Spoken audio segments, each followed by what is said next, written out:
The rain began without warning. It wasn't a refreshing rain. This rain was different. It stung the skin. It hissed as it hit the ground. The people knew. This was acid rain, deadly and relentless.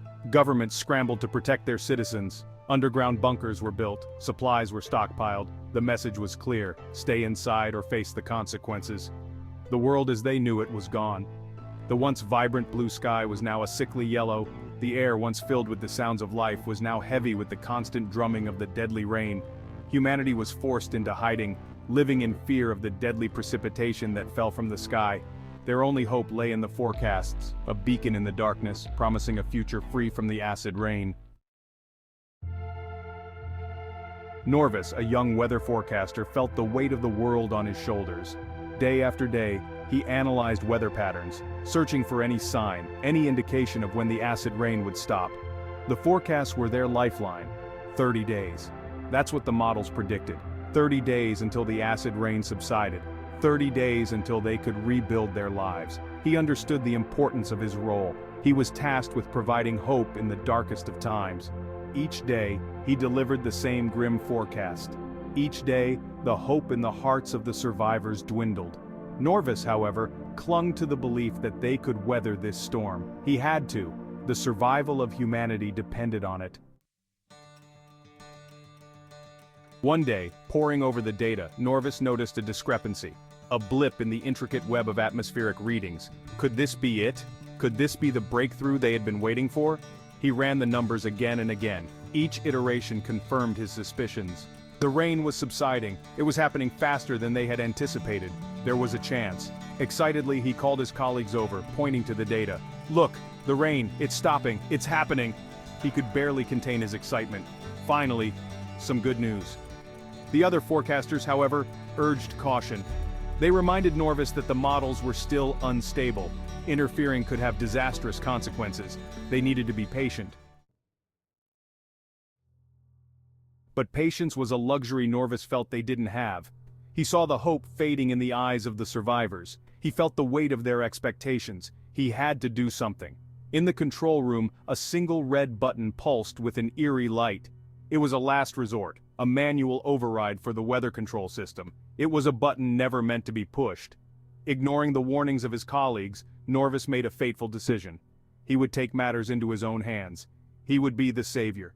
He would be the one to end the rain. With a trembling hand, he reached for the button. His finger hovered over it for a moment, a single bead of sweat dripping from his brow.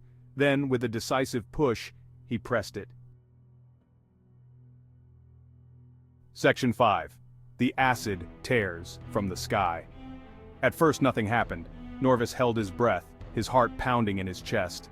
Then, slowly, the rain began to intensify. The gentle drumming on the roof of the bunker became a thunderous roar. Panic surged through the control room as the readings on their monitors went haywire. The blip Norvis had seen wasn't a sign of the rain stopping. It was a sign of something far worse, something catastrophic. Norvis watched in horror as the acid rain, now thicker and more potent, began to eat away at the surface of their world. The bunker shook violently, the metal groaning under the onslaught. His colleagues, their faces pale with terror, turned to him, their expressions a mixture of anger and accusation. "What have you done?" one of them whispered, his voice filled with despair. Section 6. A City of Echoes. The geostorm raged for days. The acid rain, now a torrential downpour, melted everything in its path. Buildings crumbled, their once solid structures dissolving into a toxic sludge. Norvis, trapped in the collapsing bunker, could only watch helplessly as the world outside was reshaped. The screams of the dying echoed through the concrete tomb, a chilling reminder of the devastation he had unleashed. He had been so focused on being the hero that he had failed to consider the consequences. He had been so blinded by his own ambition that he had doomed them all. The bunker, their supposed sanctuary, was now their tomb, a metal coffin slowly being consumed by the acid rain. Norvis was trapped, forced to confront the horrifying reality of his actions. Section 7. The Lone Survivor. Days turned into weeks. The geostorm finally began to subside. The acid rain slowed to a drizzle, then finally stopped altogether. The silence that followed was deafening. Norvis, miraculously, had survived. The section of the bunker he was in had held, protecting him from the worst of the storm. He emerged into a world he no longer recognized. Gone were the familiar landmarks, the bustling cities, the lush green forests. In their place was a desolate wasteland, a testament to his catastrophic mistake. The air was thick with the stench of death and decay. He was alone. The weight of his actions pressed down on him, threatening to crush his spirit. He had traded the lives of billions for his own. Section 8. The weight of his actions. He wandered the wasteland for days, his throat parched, his stomach growling, but the physical pain was nothing compared to the agony in his heart. Everywhere he looked, he saw the consequences of his impatience. He had been so close to getting it right. If only he had listened to his colleagues, if only he had waited just a little longer, but it was too late for regrets. The damage was done. The world was silent now, devoid of the laughter of children, the chirping of birds, the rustling of leaves. The only sound was the mournful whistling of the wind as it whipped through the skeletal remains of buildings. Norvis was a man stripped bare, his arrogance and ambition replaced by remorse and despair. He was a living monument to the dangers of impatience, a cautionary tale whispered on the wind. Section 9. The importance of patience. In the ruins of the world he destroyed, Norvis learned a painful lesson about the importance of patience. He realized that true progress takes time, that rushing towards a solution can have dire consequences. He had allowed his fear and his ego to cloud his judgment. He had been so eager to be the hero, to be the one to save the day, that he had failed to see the bigger picture. He had been reckless, arrogant, and ultimately, tragically wrong. His story was a stark reminder that even with the best of intentions, impatience could lead to disaster. His actions were a testament to the fact that sometimes, the bravest and most important thing one can do is wait. Section 10. The fragility of existence.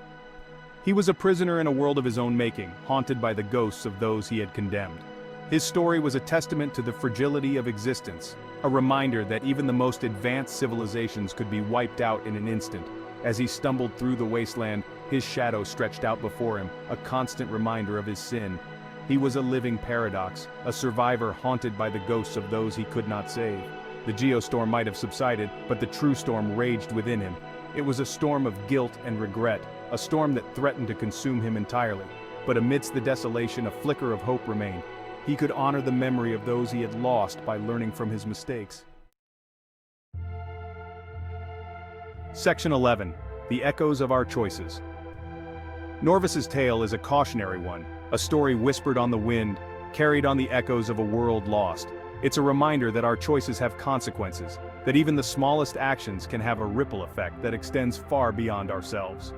In a world on the brink, where the consequences of our actions are magnified, we must remember the importance of patience, of careful consideration, of listening to the wisdom of those around us, for in the vast expanse of time and space our actions echo long after we are gone.